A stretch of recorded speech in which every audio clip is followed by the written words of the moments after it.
Hey y'all, welcome back to the Bearder Bros Golf Show, with the Masters edition. On the 87th playing of the Masters this year, we had a heck of a tournament. The back nine today was a little bit anticlimactic as Brooks couldn't keep it together and John took it in the end. So let's just go ahead and get your thoughts early on. What'd you think of the tournament? High points, low points for you. Let's kick it off. Let's get right into it. Yeah, su- surprised at the results, to say the least.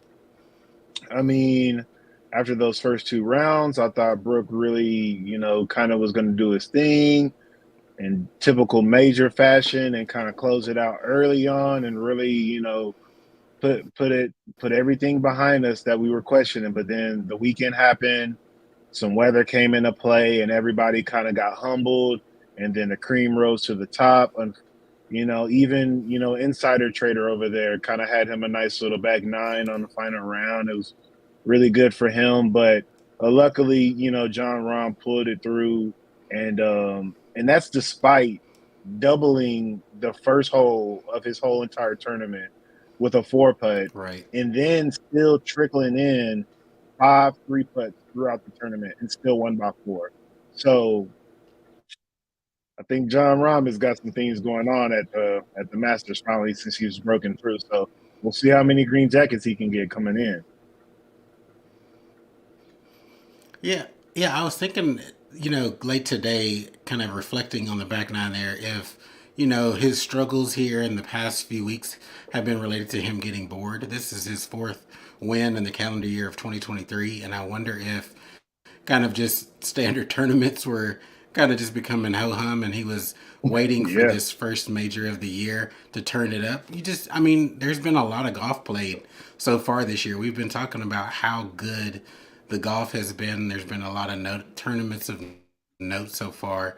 So I wonder if this was his opportunity to finally focus in. I mean, he was around the lead all week, and it wasn't like it was ever in question or he had to roar back. definitely. Not to dig too much on the live guys, but it just seemed like Brooks's brain turned off after 54 holes. I wonder if that comes down to conditioning and just not playing Mm, 4 rounds. It's just true. something to think about. He just did not have the fastball today. Really the 30 holes they were saying he last birdied a hole. Going back to the eighth, early in the third round, and then didn't get Mm, that back until late in the back nine today. So he just did not yeah, 15, have 16.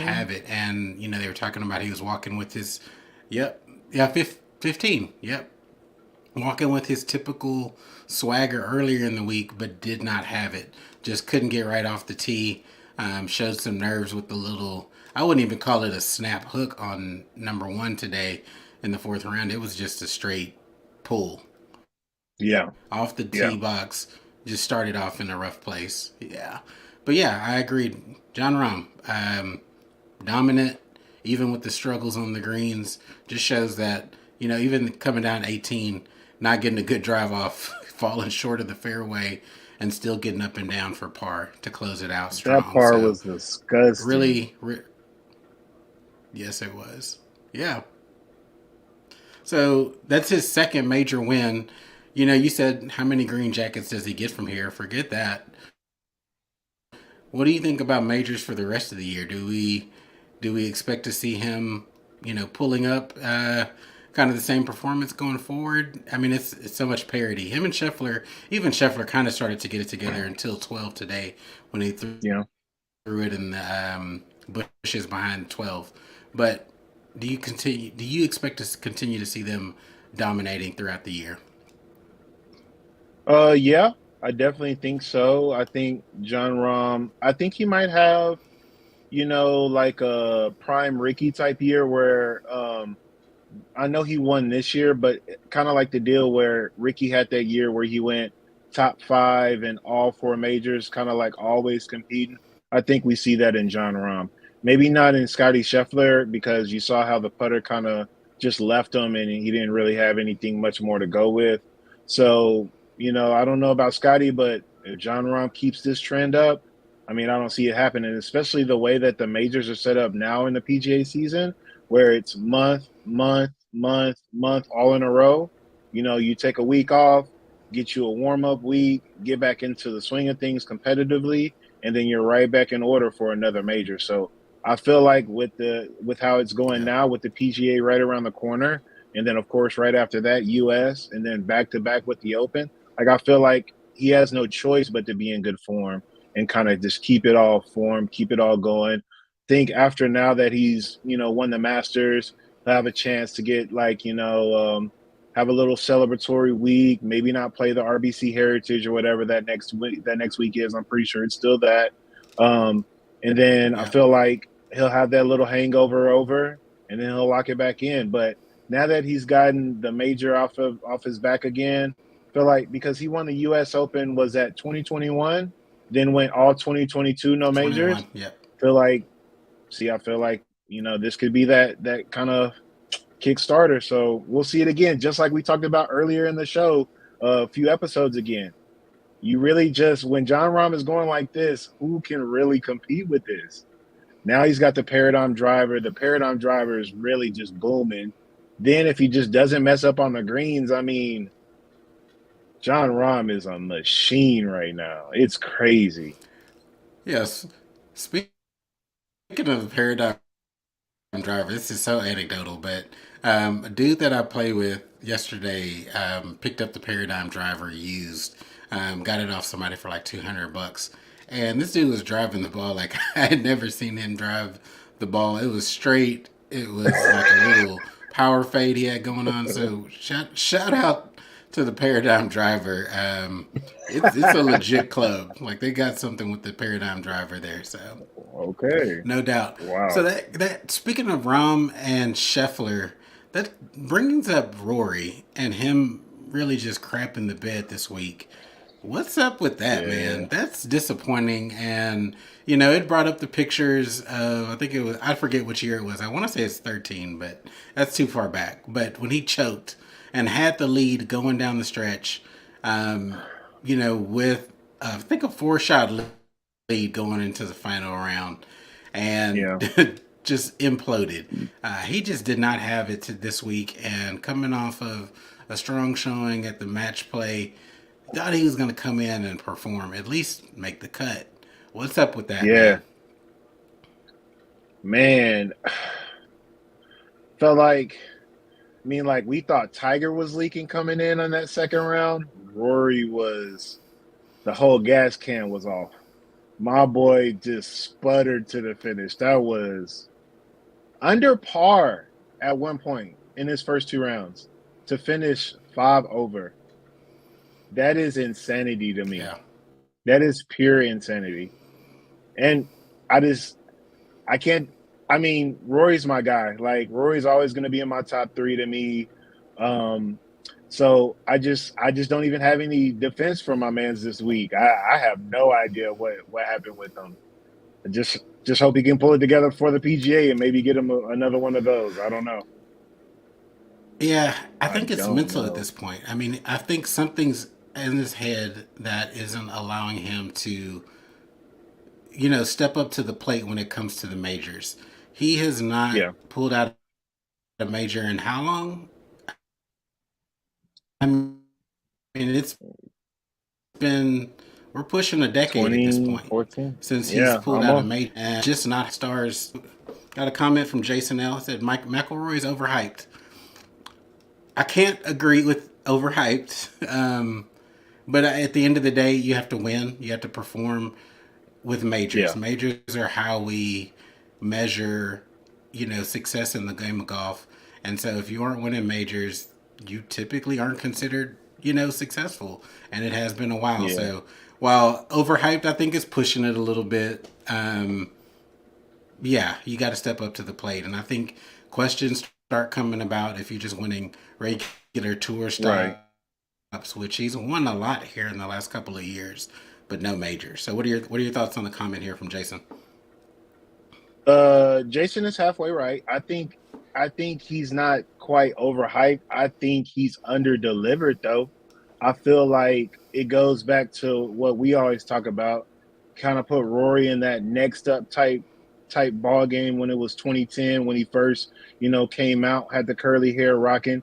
You just really thought the way he came out so electric that, he was just next in order and was going to do some of the good things that Tiger's done. But it just all comes to show history will tell you nobody can win as prolifically as that guy Eldrick. So our comparisons are kind of like a little bit off kilter, I think. So, like, I wouldn't say he's overhyped when I think he's the best driver in the history of the game to ever do it, especially pound for pound. And then you got to think about the iron play. He just can't putt. I I think that's as simple as it is when it comes to Rory. If he could ever just get out of his own head, Right. work with David or Brad Fax and somebody, get his putter stick together, get it back together, I think the hype will come back with him. But, he's Yeah. lower 30s. He's still got 15 years of prime left. The way he's swinging it, we still got a long I way to wouldn't go. say 15. 15. 15's a long time. Thank you, Jason, for the comment. 15 years is a long time to say because I feel like that window was there, right? When you're in your late Mm-hmm. 20s, early 30s, when you are getting it together, he's borderline on pushing past his kind of super fastball stuff. I agree. He's got to get with the putting coach and hold more putts down the stretch. You saw that even at the Dell, just recent memory at the Dell match play that he was just not holding enough putts to take that home Yep. at the end of that event. But he's got a small window. He's got about a 2 to 3 year window to really get it together and dominate, get some more, majors under his belt, or his window will have passed because these young guys Mm-hmm. are not playing. I mean, this sport is getting younger and younger. The stars are coming up quicker. Clearly, Rahm is on his game.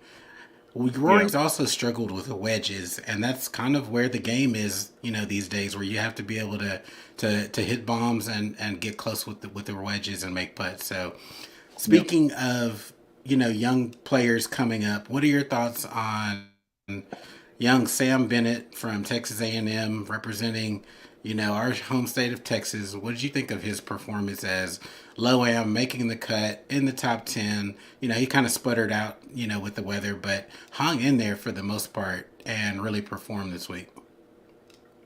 Yeah, really, first things first, you got to look at Sam Bennett's swing. Sam Bennett's swing is not very conventional. It has some conventional aspects of it, but it's a very homemade swing. When you think of guys like that, I get afraid because guys like that have just been able to dig it out of the dirt and figure out how their own personal swing works are always somebody that can always contend. They're not worried about technique. They're not worried about what it looks like. They're worried about making sure that's a pure strike and that it's going the direction it wants to go. So I think Sam Bennett should have a very good career, at least, with the top finishes, maybe we'll sneak in a few majors and a few wins, but I definitely think he is trending up. Nothing but Yeah. respect for that young man. Yeah, if he hasn't already announced, I would expect to hear him say that he's going pro. I know he's a 5th year senior already, so that was pretty much Yeah, already on the doorstep. But I was sitting there wondering, like, how does that work with him getting a top 10 finish in the Masters and being an amateur? Does he declare before signing that scorecard so he can get that paycheck? Or how does that work? I don't know. I've never explored that. I don't think we've ever had somebody that's get so this true. far or place that close to the top of the leaderboard in recent history. So that'll be interesting to see how that pans out. So as somebody who teaches golf and has a good idea of what a long term swing looks like, he has a lot of side bend and kind of I'm thinking. Like a guy like Will Zalatoris having back issues and having to pull out and withdraw from the Masters Exactly. prior to starting. Does, do you think that Sam Bennett's back will hold up?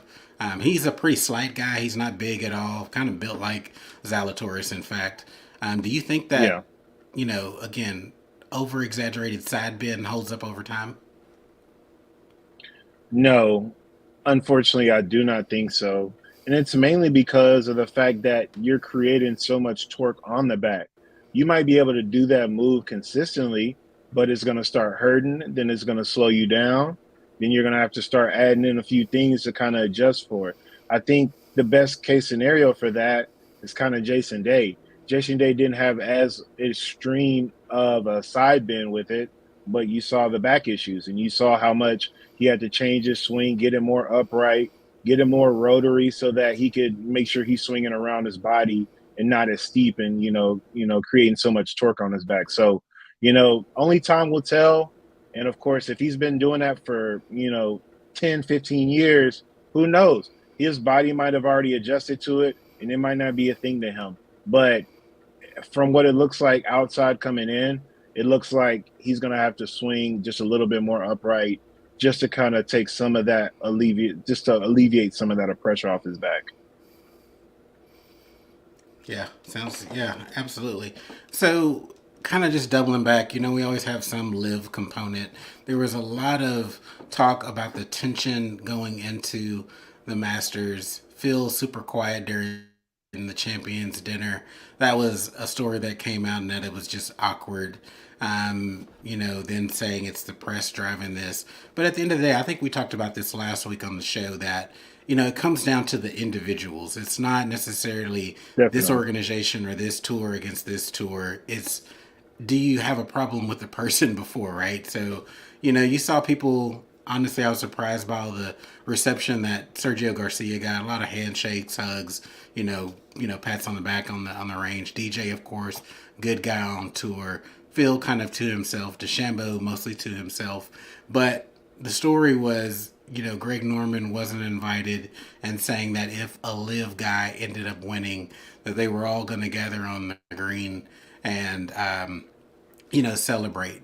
I had a quick little convo with a comment on my page earlier in the day that it felt different because Brooks has not been a rah rah kind of company guy with Liv, and then I feel like if Yeah. he had won, it would have felt different. Let's say it had a Phil Mickelson who was the not brainchild, but kind of the face of Liv, the first defector, or somebody like DeChambeau. All these people that have gone back and said negative things about the PGA Tour. What are your thoughts on hypothetical, had Brooks Koepka won, how would that have felt versus somebody like a Mickelson winning and been up there on the stage and that would have been more of a story.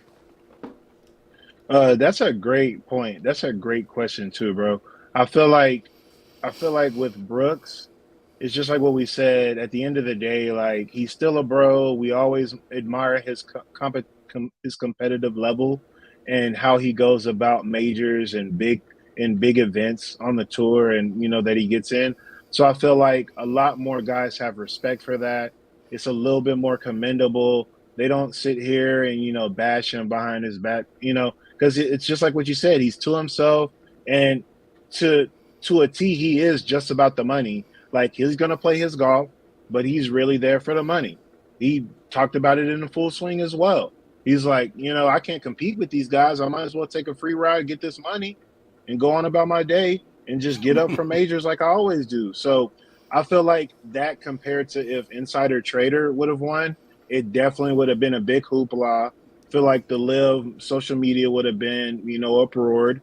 But in the same aspect, you got to think about what would have happened if a guy like Mr. Mystery dropped Patrick Reed, if he would have came back and surged on the weekend, if he would have won, what would the reception been He there? was surging Who really likes him? when he got to he was surging today. When he got to like 6 or 7 and I set know. under, I was like, oh shit, this could be bad. This could be bad.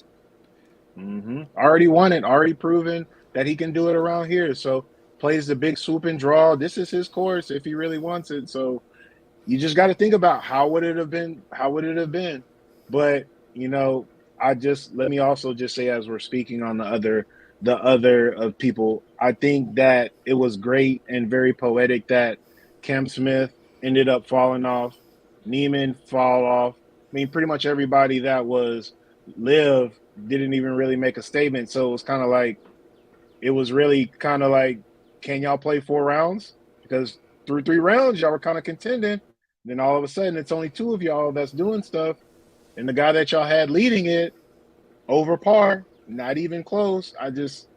it's just, I mean, the facts are right there in front of you. So if we're hating or not, or if somebody Yeah. does or doesn't like it, they already said it there with the play right there. They already gave us all the ammunition we needed until we get to the next major. And we'll see what happens with PGA and Yeah. going forward. I think it is a case study. I mean, when you think about a 4 round tournament, it is the grind, being able to sustain good play through 4 rounds and prove yourself. And as we always say, cream will rise to the top. And unfortunately, the live guys show that that extra round does matter. To me, it just didn't look like Brooks was in it at all. I'll reiterate that. And like you said, with the exception of Phil playing his lights out on the back nine today, there really wasn't, and Pat Reed, teen live guys that were in the Masters. You had 3 that really performed at the top level, and then you had Yep. they're good players. That's nothing to be taken away from them. They're going to compete, but when it comes down to sustainability and finishing a tournament out, that just is not there right now. So we'll see. Like you said, Facts. the the research, and we'll see at the end of the major season where they all land and how they, you know, prove themselves on the major stage. Good for them. It was very interesting to have them as part of the story. No animosity, cool. Yeah. But honestly, we know why they're over there. Even this week, there were 2 comments that I want to highlight. Harold Varner, HV3 said, "Look, our guys are full of shit. If they're saying that they're doing this to build the game and grow the game of golf, they're full of shit. We're over here for the money," and they've said that. And he knows the conversations that are going Yeah. on in the background, and he said that when he left. He was the one that really had a fully transparent statement upon his departure for Live that, hey, I'm doing this for generational wealth, and I want my family to be set up for generations to come. That's why I'm making this move. And I also found out in this article this week, that he has some degenerative, issues with his body, so he does have to get his money before he's not able to play golf anymore. And also, Cam Smith at his interview said, "Look, the talent level is not the same over on Live." He's literally said that. He's like, "I cannot argue." I mean, we're talking about a top half and bottom half league over in Live. That the top half Yeah. does have some names, has some players, but when it comes down to overall depth of field, they just don't have it. So, what are your thoughts on those 2 guys being brutally honest on their Live situation this week? I think, well, I mean, HV3 definitely going to take the money. He already was, kind of always just struggling to get that next step, to take that next step and get that win under his belt everywhere, anywhere you went. So, he's got 1 win worldwide, and you got to commend him on that because he won it in tremendous fashion. He hit like a 90-foot eagle putt off the green Right. to walk off. So kudos to him on that, and thank you for the transparency. Think it, just a level of respect for that, and Cam Smith to him too. And I feel like both of those guys are generally likable because they are authentic.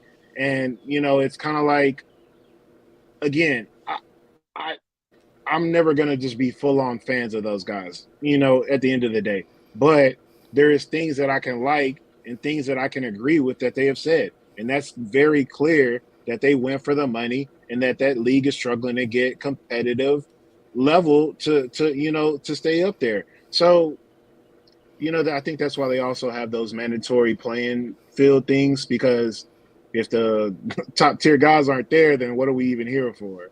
Who's gonna be bringing names or bringing Yep. fans in? So I definitely appreciate the honesty there, and I think if they were more transparent about it early on about why they went, what they were doing there, I think the league would be more likable. I think it would be more enjoyable.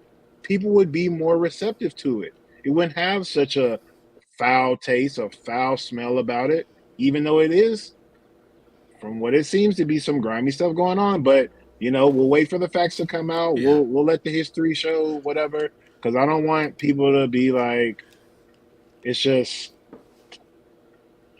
I'll leave it at that, Roddy.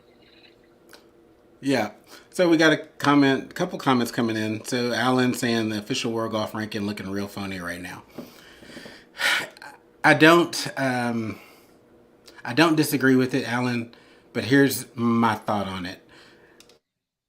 I guess at the end of the day, the qualification for these majors, if you aren't a past champion or get in the top 10 or whatever that particular tournament majors kind of qualification to get into the next years are, is that you have to have some standard. And when these guys left, they knew that at current state that the live group was not getting world ranking points. They knew that. Yeah, And so you have to live with the consequences of that. There's nothing perfect in the world. And, again, world golf, official world golf ranking is not perfect either.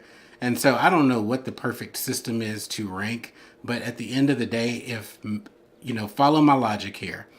If majors are how we rank our top golfers and put them, in certain sectors, at the end of the day, that means you play 4 rounds.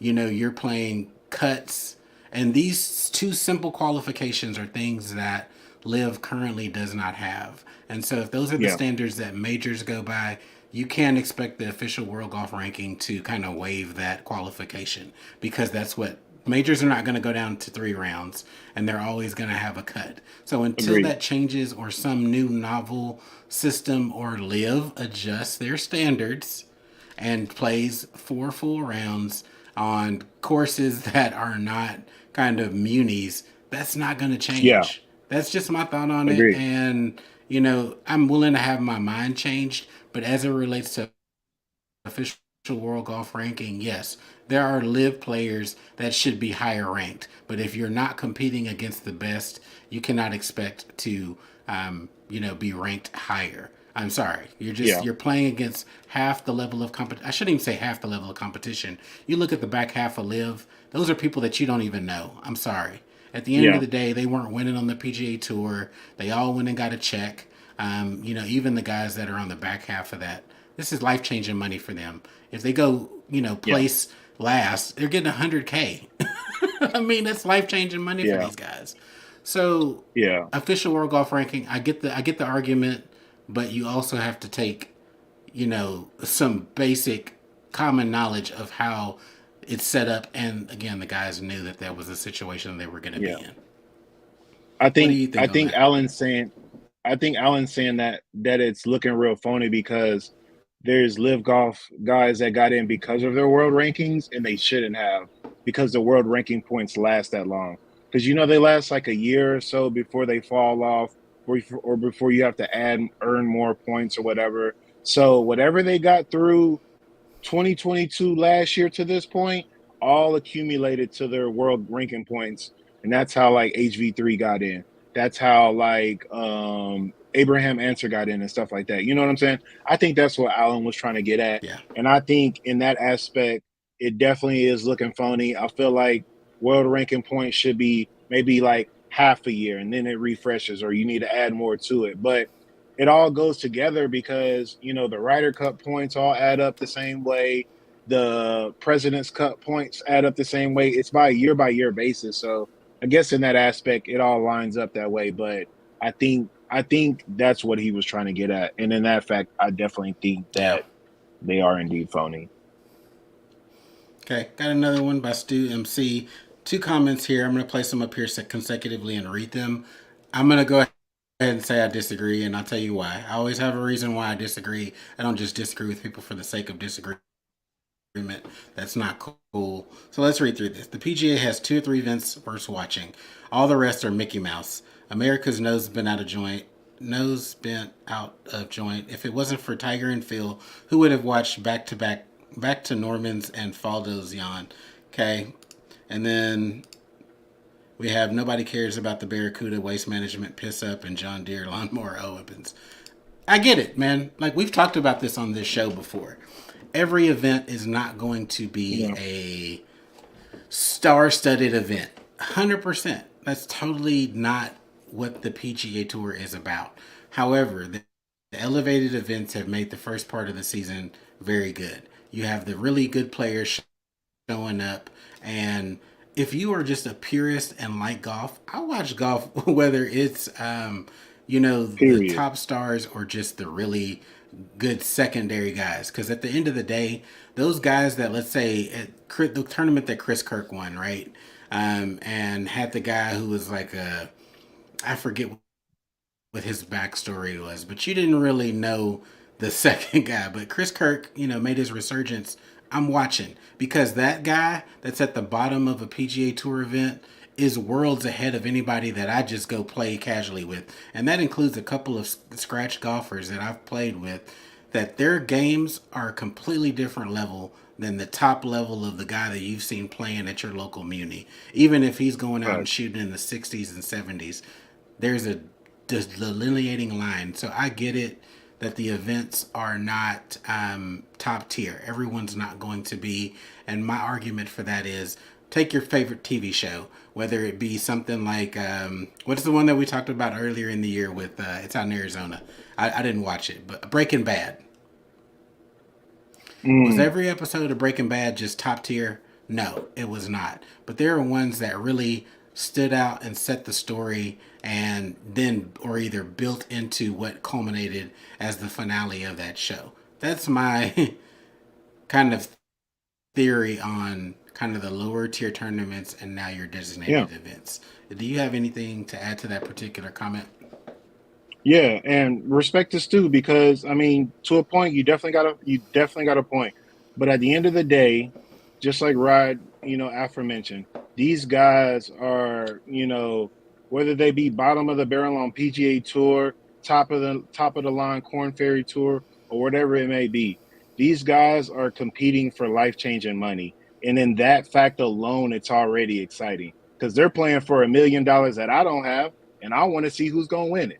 So in that fact alone, I'm already excited about it. But I mean, if you want to, if we're talking about the PGA Tour, we got to talk about the DP World Tour.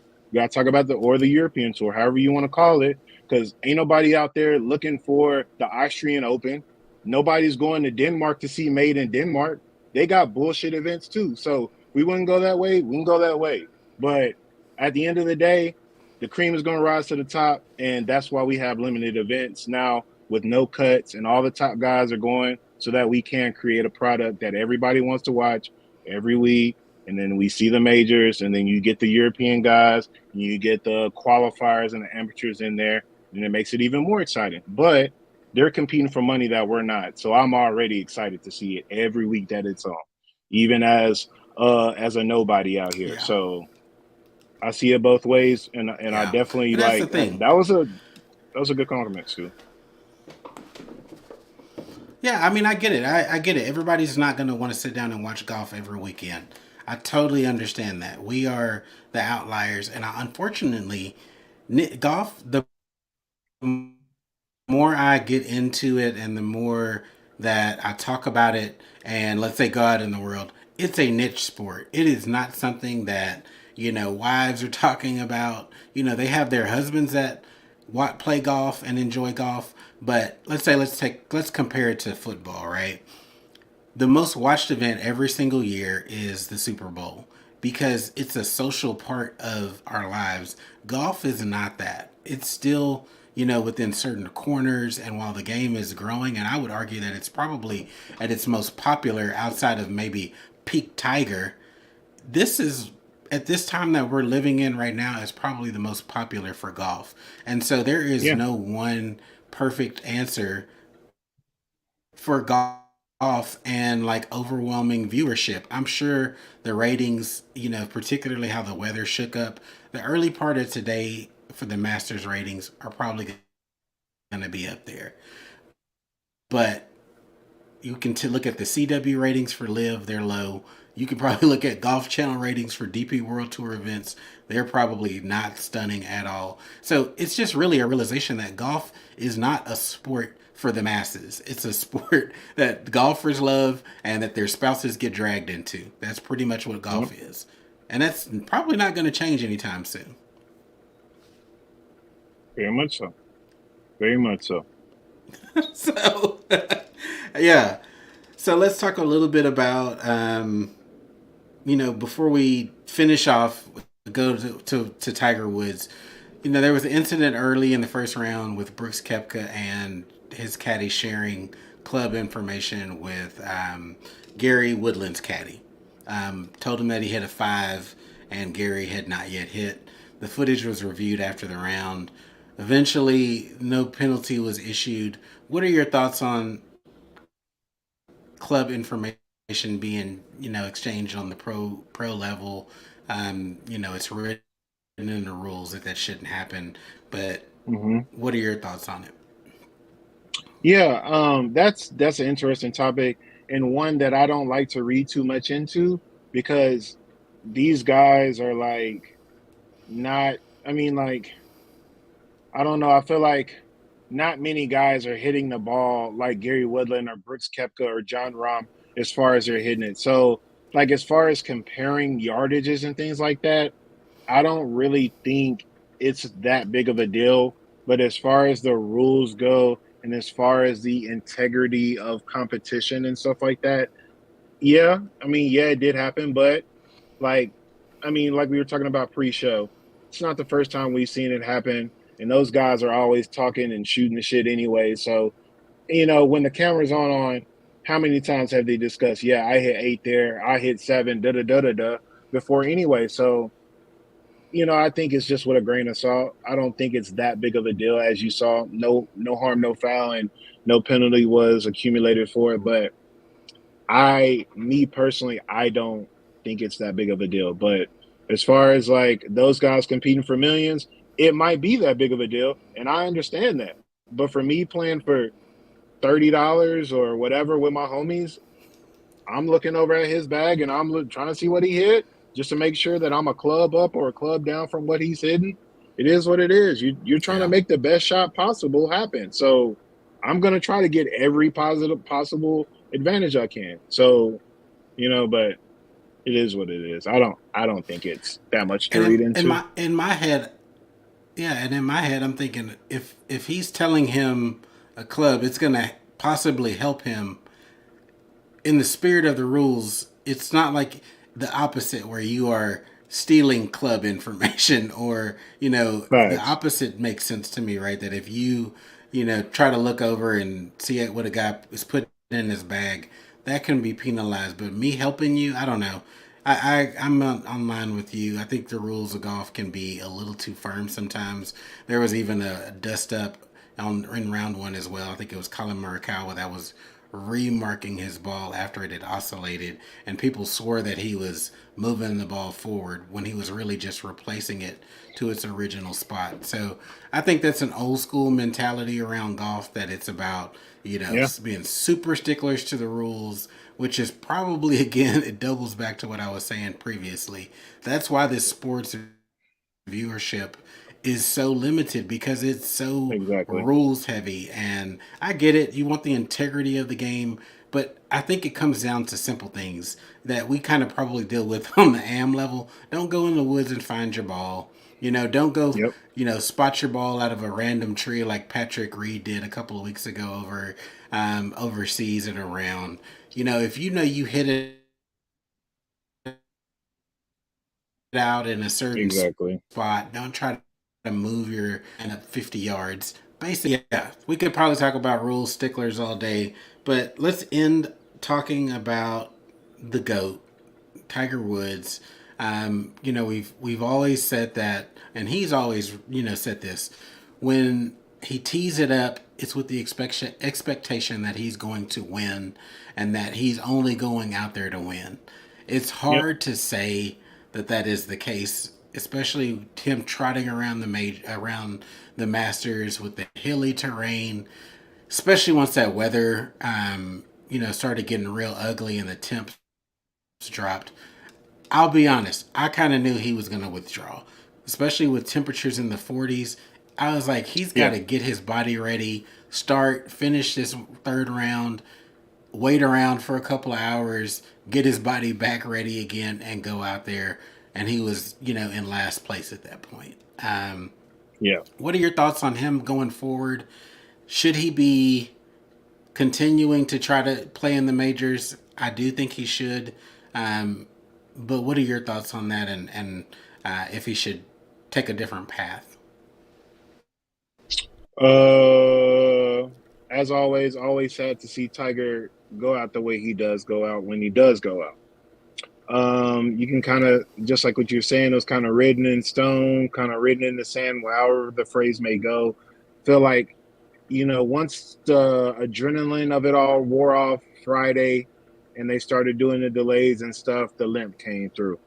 And, if you can't, focus your full attention on every shot possible on the Masters, no matter how many times you played it in a row, 23 from my man's tee, but it doesn't matter because if your attention is on anything other than the next shot ahead of you, you're already SOL. So when you're worried about if I'm going to be able to walk up this hill, okay. If I'm going to be able to make it the next round, am I okay?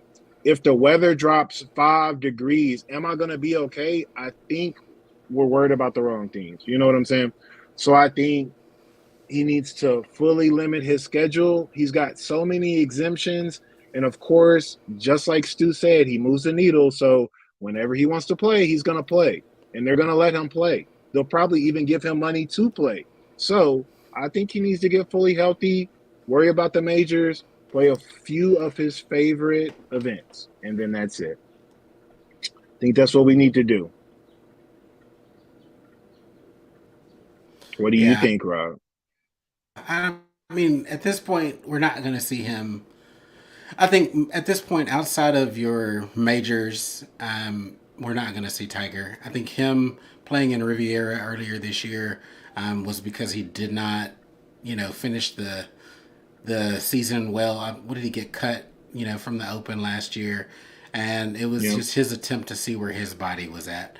And at this point, at 47, he's not going to make some miraculous recovery. That leg kind of is what it is. I couldn't even imagine that if he went and sat out a full year, that he would recover enough to look well, and particularly not compete at a high level. Every time I see him limping around, I think back to the 2019 Masters and him pulling that one out, and then the accident happened, and just kind of regretting and just feeling bad for him that incident, whether it, ultimately it was his fault, whether he was driving in conditions that he shouldn't have, falling asleep behind the wheel. I hate that because it's like, yeah, we've always been rooting for him to reach his, ultimate potential. Probably, try to chase down Jack's record. And at 19, that seemed like something that was feasible and that was possible for him to do. But this, now it's just sad to me because Tiger is iconic, and I just want to see him. It's amazing to see him get around the course and still even hit the shots that he hits now. To speak yeah, to his hand skill and the habits that he's built up over a lifetime of playing golf for 40 plus years. We're talking he's had a club in his hands, for 45 years, which is nuts to think about that, and the yeah, consistency and the kind of mental training that him and his dad went through to get him where he is today, and to still see him pull off shots that are amazing. It's just it ultimately kind of hurts my heart. We talked about him getting out on the Champions Tour at some point, so he's a few years away from doing that, where he'll be able to get in a cart, and minimize the walking aspect of the game. So I'm looking forward to that. yeah. Right, current state, seeing him try to compete against these guys, it's just not even feasible. Right, he is technically a what do they call him? He's a ceremonial player, right?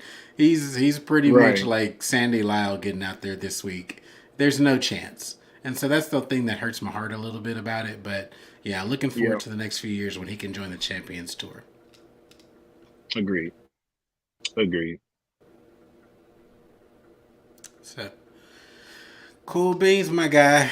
Really, really fun show. It's first major of the year. Glad to finally get to it. And like you said, we're going to hit it back to back here in consecutive months for the next 3 months, going through to closing out the Open in July. So that'll be a good time. Yes, sir. We have the RBC coming up this week. looking forward to that. So, any closing thoughts from you, or any other storylines from the Masters that we missed out on? Um, no, not off the top of my head. I'll come back with something next week when I remember. Yeah, I think we killed it. So, if you joined, appreciate all the comments. We appreciate the participation. Decided to move the show up a little bit earlier this week. If you're a subscriber of the show, look for the little clips if you just want to get little snippets throughout the week, or come back and view the whole thing. So we'll catch you next week, same time, same place. Maybe we'll switch it up, but we'll plan for the 10 o'clock hour. Bearded Bros Golf Show. Thank you guys. Peace.